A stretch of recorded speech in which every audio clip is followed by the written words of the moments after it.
রাজধানীর বিভিন্ন শপিং মলে ঈদের কেনাকাটা জমে উঠেছে। রমজানের শুরুতে ক্রেতাদের সংখ্যা কম থাকলেও শুক্রবার ছুটির দিন হওয়ায় বেড়েছে ক্রেতাদের সংখ্যা। অভিভাবকরা বলছেন, ছোট্ট সোনামণিদের পছন্দের পোশাক সবার আগে কিনছেন, এতে আনন্দিত শিশুরাও।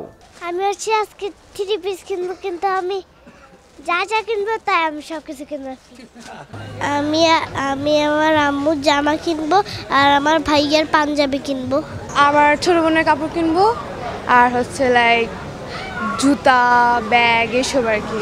দেশি পোশাকের পাশাপাশি বিদেশি পোশাকে জমে উঠেছে শপিং মল।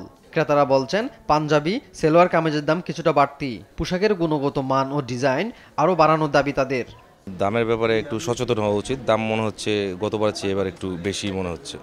কিছু কিনিনি, এখন শুধু একটা 3 পিস কিনছি এই দোকান থেকেই মাত্র আর কি।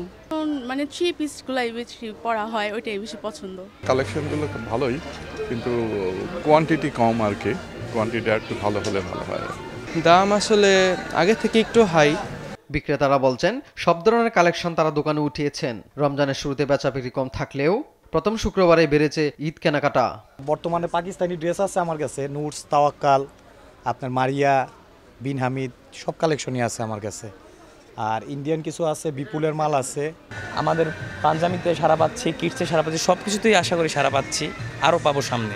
বিক্রেতাদের প্রত্যাশা, সামনের দিনগুলোতে আরও জমে উঠবে ঈদ কেনাকাটা। AH Himel, this TV, Dhaka.